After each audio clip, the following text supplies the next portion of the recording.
quizzes.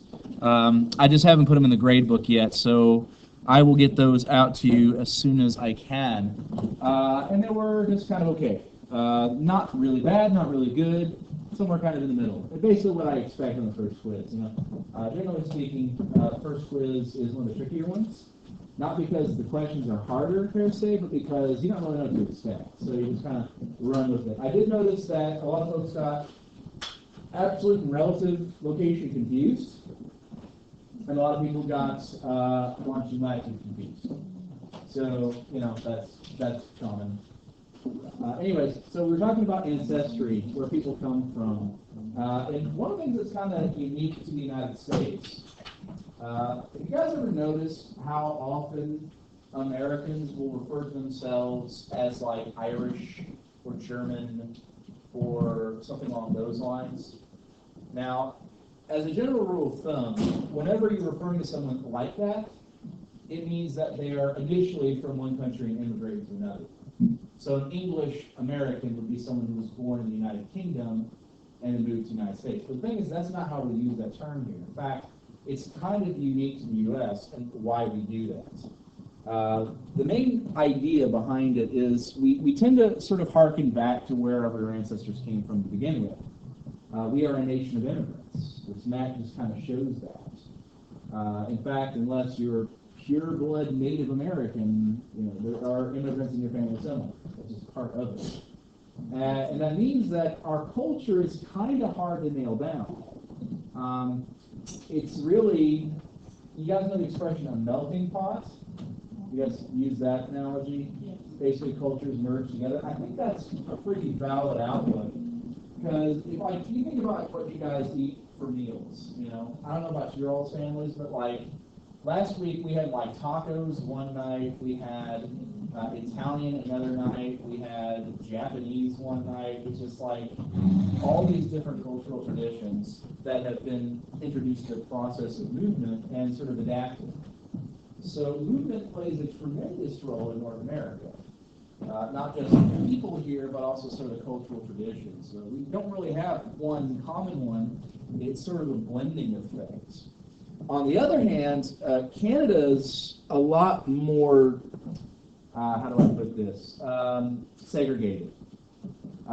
They actually have a phenomenon in Canada called cultural pluralism, which means be proud of who you are, don't change. Which, if you think about it, we kind of have a lot of ways the opposite here. We'll get to nativism here in just a second, but we have the kind of the belief, for the most part, that yeah, you can come here, but you need to kind of let go of where you came from and merge into our culture. So basically, we have this sort of idea of everyone kind of contributes and blends together. In Canada, it's everyone separate.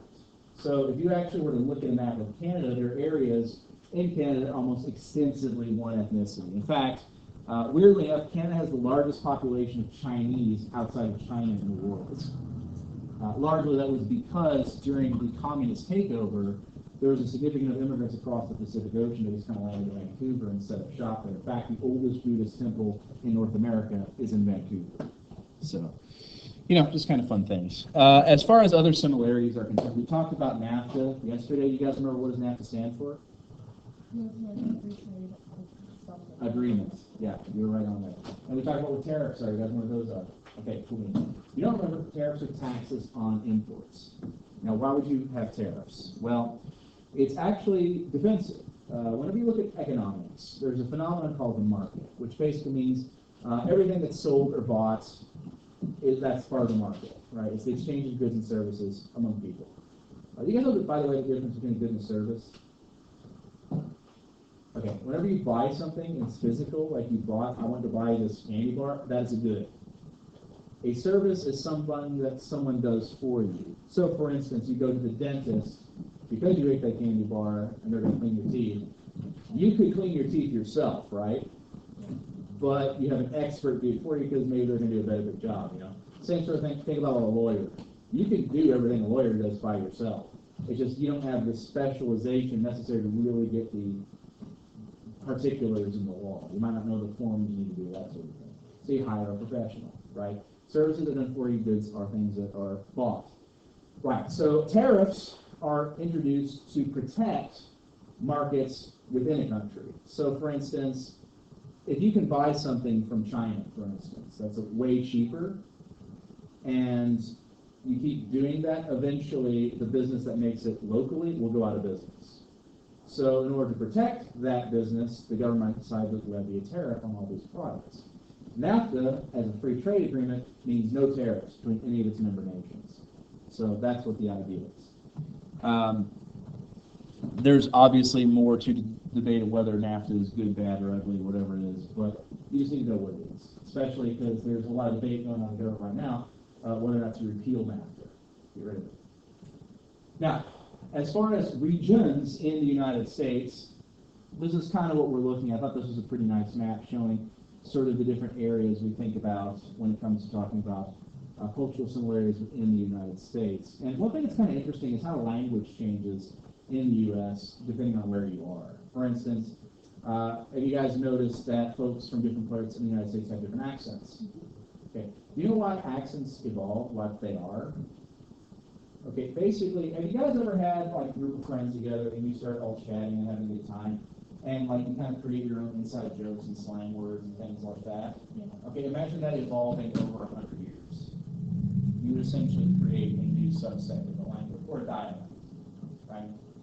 The same thing happens whenever you have close proximity. The way vowels are stressed, the way that you use certain words change, and over time they evolve to be different forms of the language. Interestingly enough, I read a paper looking at England, and specifically the different accents they have. Because we tend to think of, a British accent, sounding a specific way, but in truth, there's like 9 actual distinct British accents on the islands. And if you listen to them all differently, it's like, oh, those are very different. And I can tell that. For instance, if you guys watch the movie Harry Potter, the character of Hagrid, that way he speaks versus the way Harry speaks versus the way that Lucius Malfoy's dad speaks, It's all different accents, different regions within the United Kingdom. The same thing occurs in the United States. And we have a distinct difference in our accent compared to Britain. In fact, you can analyze it and break it down. There's actually a pretty cool YouTube video where this lady who's a linguist breaks down the accent by how fast you speak it. And basically, if you start like a Boston accent, and then I believe it's you speed it up, or something to that effect, it becomes like a high British accent. So it's kind of neat how these things evolve over time. And it's not just accents either, all kinds of different mannerisms and socially accepted behaviors. Another thing that plays into it is how do we spend our free time, right? Now, if I were to ask you, what do you think is the most popular sport in Kentucky? Right? What's the sport that everyone's like all about? And you'd be correct. Basketball is generally bigger than football, right? Now, I'm saying not to say that football doesn't matter at all, but we tend to prefer basketball in Kentucky. Now you go farther north, say like Ohio, then it becomes football. What about farther north than that? Michigan and that sort of thing. Technically, that's more. Yeah, right. Yeah. Now, here's the interesting thing is too. Let's talk about you guys, because one of the things that's I think kind of neat is you guys have all kinds of opportunities to play different sports, in high school and other things like that. If you had to guess, what sport would you say is most popular with high school students in the United States? We have a chart. Let's check it out. Number 1 is walking. Yeah. Well, here's the thing is, percent of people age 15 and older who engage in sports or exercise on a regular basis. It's 2003 to 2006, yeah. So what do they do? Well, here's the thing is, I think sometimes we think of sport. What exactly is a sport? We were trying to define that.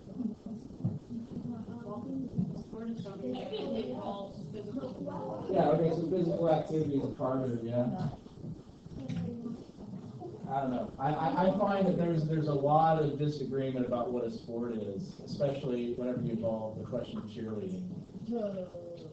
Yeah, that's like, we're not going to get into that. People get really mad about that. Huh? I just say, it's like you say, like, cheerleading's not a sport, people get really mad about it. That's I think it's interesting to me as a question, and I tried to define it. I just like to bring it up to think about it. Because we look at physical activities, but at the same time, think about does most everyone play sports in the United States? I think no. I think most high schoolers do. They might do an activity, but the question as worded is exercise, engaging in sports and things like that is, well, probably most of you guys walk places from time to time. So yeah, sure, we'll count that. And then weightlifting, fair enough, that's a thing. But the fact is that when it comes to the actual play of sports, it's actually relatively low. That being said, there are other activities. I thought this was hilarious, rollerblading. Do people even do that anymore? I guess they do. But well, hey. But again, I thought it was kind of interesting. Football down there. We think about what's most popular, but at the same time, it's not necessarily what we engage in; it's what we like to watch. Anyways. But again, one of the things that's interesting is you can tell what sports are more popular based on wherever you are. That we have a sort of region specific, usually based upon the physical environment. In addition, I thought this was kind of a funny map showing food traditions throughout North America. Moose Nation, Gordon, bread, buddy, gator, clam bake, all of it. Cornbread and barbecue. Seems legit, right? It doesn't hurt. Anyways, but again, probably one of the biggest food traditions is fast food, right? I mean, if you look at how many fast food restaurants we have in the United States, it's unbelievable. In fact, I saw a sociologist once comment that, first of all, there are more fast food restaurants than churches, right? And if our civilization was destroyed and aliens descended upon our world and were looking through the refuse, they probably think that fast food restaurants were churches. And the ceremony of the Golden Arch, telling the legends of how, the Golden Arch was besieged by the Burger King and his consort, the Dairy Queen.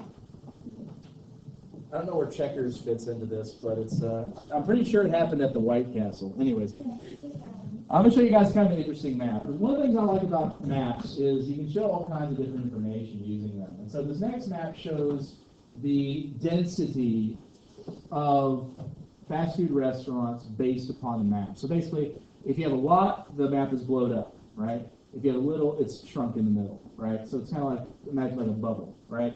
So if you look at the U.S., we have a few. We have a few fast food restaurants, just one or two, right? For Africa, it looks like it's a quantum singularity. It's being sucked into itself. But one thing that's interesting is look how big China is compared to the rest of Asia, right? Fast food has become huge in China, particularly things like McDonald's and KFC. Although KFC, they've got implementation of that in Japan as well. But there's all kinds of other fast food restaurants that we're not even aware of. Right? That's something that's kind of fascinating to me. Is I remember whenever we were in the Netherlands, there was a fast food restaurant called Quakes, which was kind of like greasier Chick-fil-A. They had amazing French fries though. And I realized greasier than Chick-fil-A. Yes, absolutely. And it was fantastic, let me tell you. But this is just kind of explaining what it is you just looked at, and whatever. It's fine. I will say this one thing that was kind of funny. My wife and I went on our honeymoon to Alaska, and while we were there, they were telling us a story about when Juneau got their first McDonald's, which was actually relatively recently. And there was a town that we were in called Skagway, Alaska, which the population is 160. Where were we there? Yeah, there is one grocery store. And basically, it's there's more people in it during cruise season because that's basically the only reason it exists anymore as a cruise destination. But as far as permanent residents, it's quite low. And so basically, they were telling us there's people in Skagway, and they're like, oh my God, we're going to McDonald's. I haven't had it for years. So they collected one big order for everyone in town. They got a dude in a float plane. They flew over to Juneau, which is like a 2-hour flight. and landed, and the guy went to McDonald's and like, all right, how may I help you? Well, I need 300 cheeseburgers. And the guy's like, oh, it's gonna take me. That's fine. Just sitting there drinking his coffee, watching him put together this insane order, loads it up to the plane, gets back. Now you gotta imagine, like, 2-hour-old McDonald's gotta be cold and gross, and but people are like, I need this. They're out in the middle of nowhere. But whatever. I'm not gonna judge you. They were loving it, so. I've got diabetes. Anyways, that was rude. All right, so I mean, I'm not going to judge you for your fast food choices. Personally, yeah, I'm with you on that. I've got a Culver's next to my house, so that's kind of all that was. The fries aren't very good though. What's that? I like the That's really the only reason you do it. Culver's. Culvers.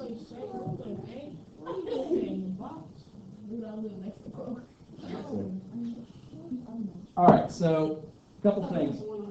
First and foremost, some things about Canada. Multiculturalism, we just explained what that is. So if I was using an allegory of what is the U.S. like, you might say something to the effect of it is a cultural melting pot. Canada would be a mosaic. You've got your individual pieces, but they're segregated. Another big difference between the U.S. and Canada is the concept of individualism. Basically, there is a huge stress in the U.S. to kind of do it yourself. Pick yourself up by your bootstraps, work hard. It's your problem, no one else's. In Canada, it's a little bit more, it's a community effort. They are more on towards the social scale of things. So an example that would be socialized medicine. So for instance, in the U.S., you pay for everything when it comes to your health care. In Canada, the government does. And that works for you if you're a guest as well. So like for instance, let's say you're on vacation in Canada and you break your foot, go to the hospital, they take care of it. That's just done. It's not even a concern. Which, there are positives and negatives to that, as there is with everything. But needless to say, it is a different perspective, right? Another different is government. They are more liberal than us. And by saying more liberal than us, I mean our Democratic Party would be considered their conservative party. Or in other words, our Democratic Party would be the equivalent of their Republicans. That's how far left they're shifted. They also have a different form of government. They have a parliament, whereas we have a constitutional democracy, or a representative democracy. And in addition, how they go about electing their officials is a little different. So a parliamentary system is one where the executive and legislative branches are mixed. And what happens is you vote in representatives, and whichever political party, I'm going to say, has the majority at the end of the election gets to pick whoever the prime minister is. This is true for both provincial governments and federal governments. Yeah, sure. So, again, some differences in how they run their governments and how they run things and kind of stuff. Now, I'm going to speed on, and if you're worried you didn't get all the notes, that's fine. Remember, I am recording this, so you guys can come back and check it out later if you need to. But I do want to get through 2 sections today, so we're just kind of blazing on. So this is Chinatown in Vancouver. It is the largest area, as I said, of Chinese outside of China anywhere in the world. And again, this is part of their concept of cultural pluralism. Be proud of who you are. You don't have to integrate. Just kind of do your thing. And this creates a different map entirely. Remember how blended the U.S. was? That's Canada. It's much different, much more distinct. So again, it gives you the idea of how things are different between the U.S. and Canada, and kind of also these similarities. Okay, so let's move on to the theme of movement. This is small by comparison to the other, so we should have no problem getting through it. But one thing I'd also like to bring into your attention, things to think about, is things that have gone on in recent years in the U.S. and Canada. What has changed? What are some big changes in how we look at things? And of course, there's been a number of conflicts we've been involved in since then. Iraq, Afghanistan. Of course, that kind of begins in 2001, or not. But the changes are still long lasting. The fact that what we're dealing with today is part of that, kind of a big deal. Anyways, So one thing we want to talk about before we get started is immigration versus emigration, or immigration with an I or immigration with an E. Immigrants with an I are moving to another country. Immigrants with an E are exiting a country. So if someone were to say, move from Korea to the United States, from the American's perspective, they're an immigrant with an I. And from Korea's perspective, they're an immigrant with an E. Both of these have impacts on countries. So, have you guys ever learned about the brain drain effect? Okay. It is a phenomenon where individuals from less developed countries will move to more developed countries to go to school. They'll go to college there, and once they get out of college, they like it and they stay here. Now, the problem is getting a student visa isn't easy. You have to be pretty intelligent, you have to answer some pretty tough questions, and long story short, we take pretty much the best. So what happens is the best and the best end up going from less developed countries to more developed countries and don't go back and help to develop that country. So it hurts them in the long run. In addition, it helps us because we get more skilled labor, right? So that's one of the processes we see. And again, if you look at historical context, there's a lot of reason why people choose to immigrate from one country to another. So this brings us to the concept of push and pull factors. These are reasons for why people move from one place to the other. Generally speaking, they're either positive or negative. A push factor is something that's negative, a pull factor is something that's positive. So, for instance, if you say you move to another country because you had a fantastic job offer, that would be a pull factor. If you left one country to go to another because you're a refugee, that would be a negative. So it's a push factor. Make sense? So generally speaking, depending on why people do what they do, there's a big part to that. And the thing about immigration too is it's not an easy task. It's not an easy process. Beyond the whole legal aspect of it, imagine leaving everything you know behind. It's like, for instance, I said you have to move next week to China. That's not easy. A special prospect, you might not get to go home.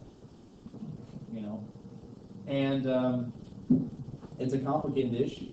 There's a lot of emotion behind the issues of immigration, legal and illegal. And add into this, there's a phenomenon in the United States called nativism. Nativism is a hatred of foreigners, and it's as old as the United States is, unfortunately. You guys know have you ever seen the Statue of Liberty? The thing on it, send me your hungry, we've never believed that. We've always hated foreigners. In fact, great example of that, look at drug laws.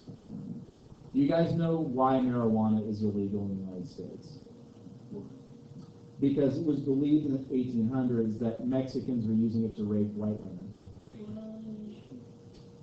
Same thing with opium, but for Chinese. Opium is actually a drug you make from refining poppy seeds. Like poppy seed bagels?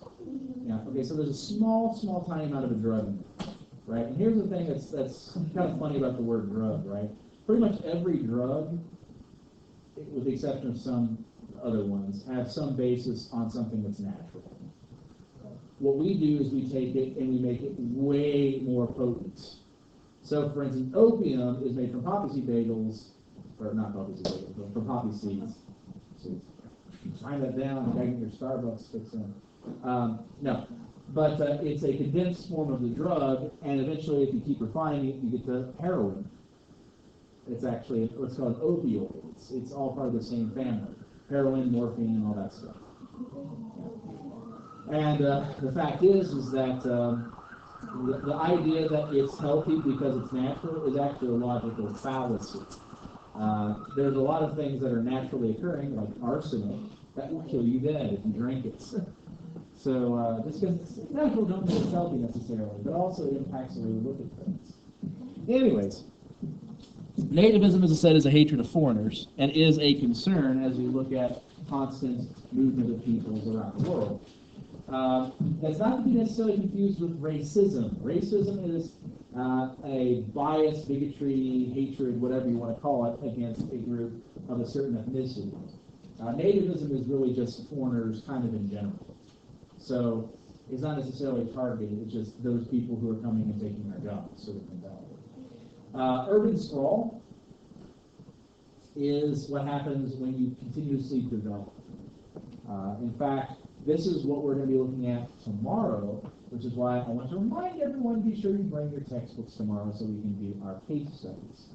But basically, here's the phenomenon. The population is growing, yeah?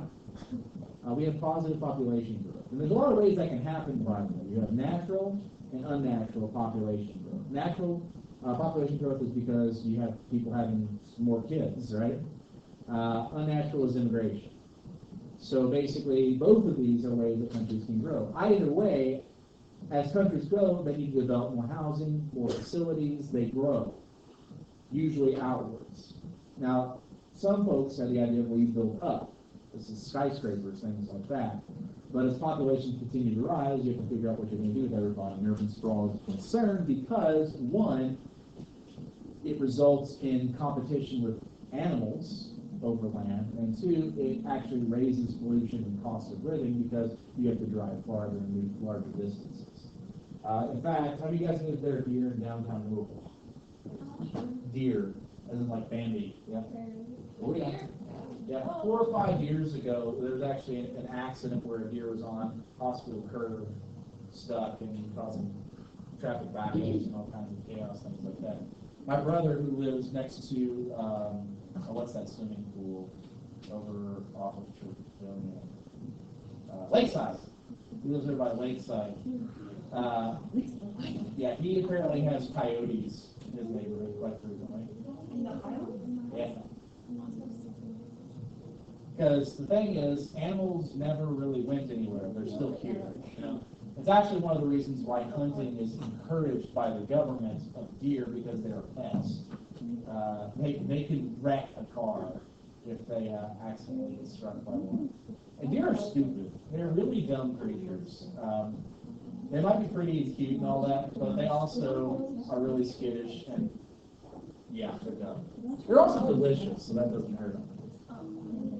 True story. Anyway, so we're going to talk about culture, kind of how things were impacting the movement.